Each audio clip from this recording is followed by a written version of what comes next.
Time for another board game review, and this time we have the game Friday. This was sent to me by Rio Grande Games, and it is designed by Friedman Freeze. So it's a solo game, which this is actually my first time ever playing a solo game. It's not like I was skeptical of solo games, I wouldn't say that, but it's something I was always a little bit like, really? You're gonna play a board game alone? But this is actually a really great game. My eyes have been opened to the solitaire board game experience. So the basic theme is you are Friday and spend your time on a deserted island. After Robinson suddenly capsizes with his ship and runs ashore at your beach, your peaceful times are disturbed. To give Robinson a chance to leave the island again, you start to teach him to improve his survival abilities against the hazards of the island. If Robinson beats 2 pirates at the end of the game, he successfully leaves the island and you will have your beloved peace back. So I love the concept of you being Friday, who, if you have read Robinson Crusoe's kind of like friend who helps him out. And being like, oh, Robinson Crusoe, this dipshit is here. God, I guess I gotta help him so he can get off this island. Because that's basically what this game is you have Robinson, who is represented by a deck of cards, and you're trying to sort of teach him new abilities and have him like unlearn some bad things so that he can survive and fight against different hazards on the island. And I'll show you how to play. So what I love about the game is that it runs buttery smooth. It's not hard to learn. I read through the rule book and was like, okay, I pretty much get how to play it. Let's just go. Friday is a deck building game at its most efficient because this is your deck, and as you can see, it has different Robinson cards on it. This represents the sort of attack power. This represents, I'll explain this in a second. But so some of them are, you know, neutral or actually bad, like weak gives you 0 attack. Distracted makes you lose attack power. And so when you're starting out, this deck is pretty shitty, and that's the point. The game tells you in the beginning of the game you are supposed to take a bunch of hits because your deck is really garbage. But here this one gives you a +2 life ability, meaning those green tokens over there represent your sort of life. So you can use this by tapping it to get 2 HP or 2 life. So Robinson's kind of a weak dummy in the beginning. He's not too smart, not too bright, and your goal is to help him learn new stuff so that he can survive on the island better. And here's how basic gameplay goes. This pile is the hazard deck. So every time you pull 2 of them and you compare them. Okay, so here, this represents how much attack or fighting power you need to beat this hazard. And these 3 colors, green, yellow, and red, represent the sort of different phases of the game. As you can see by these cards, there's a green card, a yellow card, and a red card.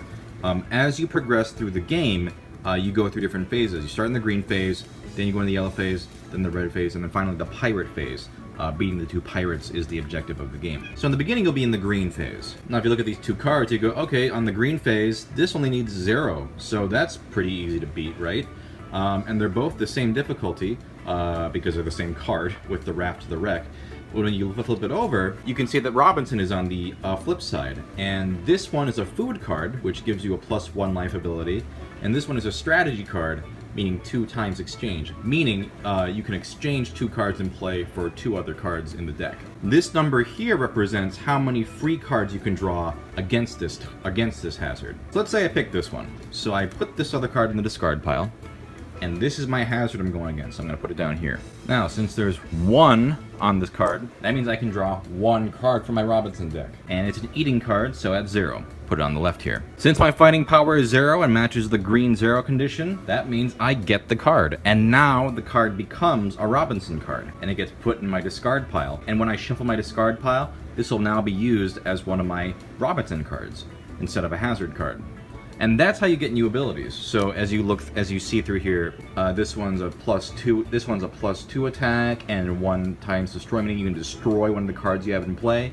Because the objective of a deck builder is to get rid of cards you don't want because you don't need them anymore or they were bad in the first place. This is an experience card. It lets you draw 1 extra card when you're going against a hazard. This is a repeat card, and it lets you double the fighting total of another card, and it has attack power of 2. And as you can see on the flip side, they are all different hazards. So this one's a wild animals. This is a further exploring the island card, and they have, as you can see, different phase conditions. On the green phase, this requires 4 to beat. on yellow 7, on red 11. Now, here's what I love about this game. You're not going to be able to beat every single hazard. It's just not feasible because, especially in the beginning, your cards are so bad that you're going to lose a lot. But losing in this game is not necessarily a bad thing. It's actually a crucial part of the game. Let's say I was squaring off against this card, the Further Exploring the Island card, which you can see has a 2 condition to beat it, and lets you draw 3 cards. Let's say I'm playing this, and I draw this card, and let's say this card. These cards have a total of 1, right? But the condition to beat this card was a 2. So now I have some choices. I can either sacrifice life tokens to draw additional cards, 1 per card, or I can decide to lose against this card. What that means is, so I have a total of 1. This requires 2 to beat. So that means I'm at a loss of 1. So if I decide to lose against this hazard, and I have a total of 1, what I can do is discard this hazard and take a hit of 1 damage. So you lose 1 HP, but that's when these symbols come into play. If I lose 1 life token, I can choose to discard one of these cards permanently from the game. Because some of these cards, actually these cards are okay. But let's say I had a shitty card, like this one. It's just 0 attack power, weak, no ability, nothing. If this card were in play and I lost 1 HP that round, I could discard this card permanently from the game. It's not in the discard pile, it's out of the game completely, so it's no longer in my deck. So let's say you took 3 damage, and let's say these 3 cards were in play. These are all shitty cards, distracted and weak, right? I could choose to take the 3 hits of damage and remove these 3 cards, 1 for each card, out of the game. That's what makes this game so great, is the sort of risk management of deciding, okay, should I try to sacrifice some HP to draw some more cards to beat this hazard because I really like the, let's say, ability or the card? Or should I take the hit because I have a lot of bad cards in play and use that opportunity to remove some cards from my deck so that I don't have to draw those shitty cards in the future? And I gotta say, it's extremely satisfying building up your deck with these awesome hazard cards as you get better attack totals, better abilities, and getting rid of those garbage cards. It's very satisfying. It gives you the deck building sort of like thrill you want without like a lot of like busy work or a lot of tedious shit. It just gets you right into it. You want this card? All right, go for it. Bang, you add it to your deck. Oh, you don't want it? All right, well, take a hit. Get rid of some garbage cards so you can draw some better cards next time. Now, there's a couple things that happen when you exhaust either your Robinson deck or your hazard deck. When you finally get through all the hazard cards, because you draw 2 each time and decide which of the ones you want to fight, that's when the phase goes to a different level. So you start at the green phase, but as soon as the hazard deck is exhausted, you go into yellow phase. And now all the cards are harder. This used to require 2, but now it requires 5 to beat. And as you go up to red phase, where it's the hardest phase, and then the pirate phase, which I'll explain in a second. As for the Robinson deck, if you run out of cards in your Robinson deck and they're all discarded, you take an aging card. Aging cards suck. These are the aging cards here. They are all really bad cards. This one makes you stop drawing cards immediately, even if the card tells you can draw 2 more. This one gives you a -2, it's a stupid card. This one gives you -1 life because you're hungry. These are meant to be punishing cards because if you go through your Robinson deck too quickly, you're going to get punished with these aging cards. Now, you can get rid of them like you can the other cards, but these require 2 to discard. So they're a lot harder to get rid of. Finally, when you get through all 3 phases, if you manage to get through all 3 phases, you go to the pirate phase. These are the final 2 objectives of the game. You have 2 different pirates. This guy, you have to beat a total of 16, but you can draw 7 cards. And his ability is each additional fighting card costs 2 life points. Ooh, okay. And this one is a total of 25, and you can draw 7 cards against it. So you pick which one you want to fight first, start playing cards against it, see if you can match the total, and if you can, you beat it. Then you've tried the other one. If you manage to beat both of the pirate ships, you win the game. And that's pretty much the game. Conquer those hazards, add those hazards to your deck and get those new abilities, or take the hit, sacrifice some shitty cards so you can hopefully get some better cards next time. It's a tough game, but it's fair. I died the first time I played, but it was entirely my fault. And I feel like if you die in this game, it's pretty much based on your decisions. It never feels like the game is too unfair or it's a decision you made. Like the first time I played, I was kind of going after just weak hazards because, oh, they seemed easier, and also I was kind of like taking hits when I didn't need to for cards that I didn't need to take, and I died. I didn't even get to the pirate phase. I think I was in the red phase or the yellow phase. I was destroyed. But the second time, I went after harder cards first.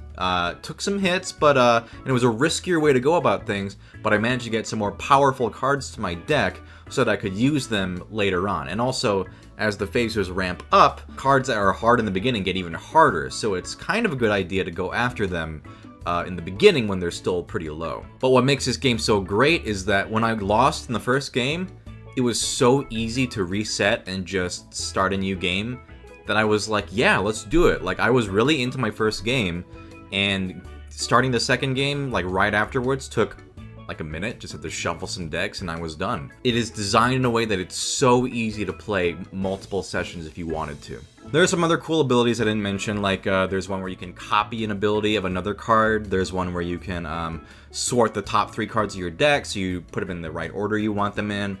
There's another one that lets you lower the phase, so that if you're in the yellow phase, it goes down to the green phase for that round. Just some really cool, fun little abilities that never get too complicated, and they're easy to learn and pick up. The art is fun. It's simple, cartoony, it's serviceable. I like the sort of look of the green, yellow, red phases, and the Robinson cards are funny. They're just very simple cartoons. Not amazing by any means, but it doesn't matter with this game. It manages to be enough of a theme where you're like, okay, I feel like I'm helping this guy beef up and survive these hazards.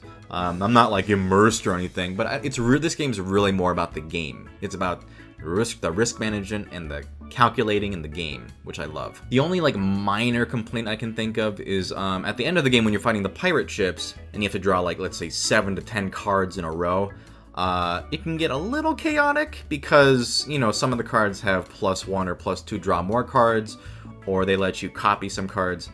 So you sort of so in one of my games I was like playing like 20 cards because it was just like, oh, I drew another card, okay, tap this card +2, tap this card +2. So it got a little chaotic, but that's a super minor quibble. That's not even a problem with the game. It's just something I observed, that it was a little chaotic at the end. But I mean, regardless, it's a great game. I only played it on level 1, but there are extra difficulty levels. I think it goes up to, how many levels are there? There's 4 difficulty levels. Yeah, and they basically will do stuff like give you an aging card right away, or add a really difficult aging card or to the deck, or start with less life points. And you can even record your high score on the back, which I did. I got 61 points on my first playthrough. Great game. If you've never played a solo game, listen, I was a skeptic. I'm totally won over. I think there's a lot of potential for just being able to, especially games like this where you can very easily reshuffle, play it again right away. It's addictive. I will probably play this again on my own just for fun because it's, I mean, as I was like explaining how to play it in this video, I was like, damn, I want to play this again. Like, it's just a fun game. I mean, if this were like an iPhone game, which I don't think it needs to be, but if it were an iPhone game, I'd play the shit out of it, probably. But there's not that much setup, and it's very easy to get into, so it really works as just a physical board game. I highly recommend it. Check out Friday. It's the good shit.